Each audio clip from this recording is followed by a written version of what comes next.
Dahil nga naging fast moving sa akin itong liquid detergent at itong mga mare, kaya naman pangalawang checkout ko na to dito kay TikTok. Sino ba naman hindi mapapa-checkout mga mare? Bukod sa nakamura ka na, nag-enjoy ka pa sa paglalaban nito dahil super bango nito mga mare.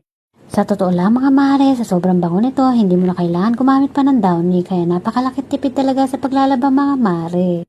Dahil bukod sa pagiging tenderang nanay mga mare, hanap natin lagi kung saan tayo mas makakatipid. Lalo na lahat ng mga bilihin ay nagmamahal na, kaya kailangan natin maging wais sa pamimili. Yan yung mga mare oh. 48 pieces lang check-out ko niyan sa dalawang flavor. Ayan, 48 pieces na kulay pink na wings. Tapos 48 pieces na blue.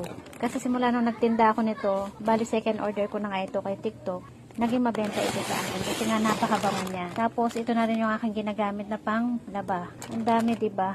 Nung na-checkout ko rin kasi ito, wala pa siyang 100 ang dalawang dosena. Kaya mas nakamura ako kaysa sa una kong checkout. Kasi yung mga nauna kong na-checkout, 124 pieces.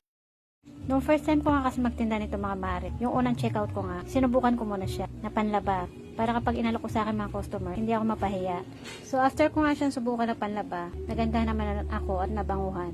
Kaya inalok ko sa akin mga customer. Sabi ko bakit hindi nila subukan ito? Dahil mabango yung dalawang flavor na yan, yung pink at saka blue. So ayun, hindi naman ako napahiya. After nilang gamitin, ito na laging binibili nila sa akin. Kung pang personal man mga mare, napakalaki ng matitipid natin. At kung pambenta naman, napakalaki ng kikitain natin. Kasi napakamura lang ng nahalaga na nabili natin. Sa totoo lang mga mare, benta ko dyan, 8 pesos each. Alam nyo ba mga mare, sa grocery store yan, 6 na piraso lang, 48 pesos. Kaya pumapatak siya ng 8 pesos each sa grocery store. O diba mga mare, dito ka na kay TikTok, napakamura mo lang mabibili. Wala pang 5 pesos each. Kaya ano pang hinintay mo mga mare, check out ka na sa aking Yellow Basket.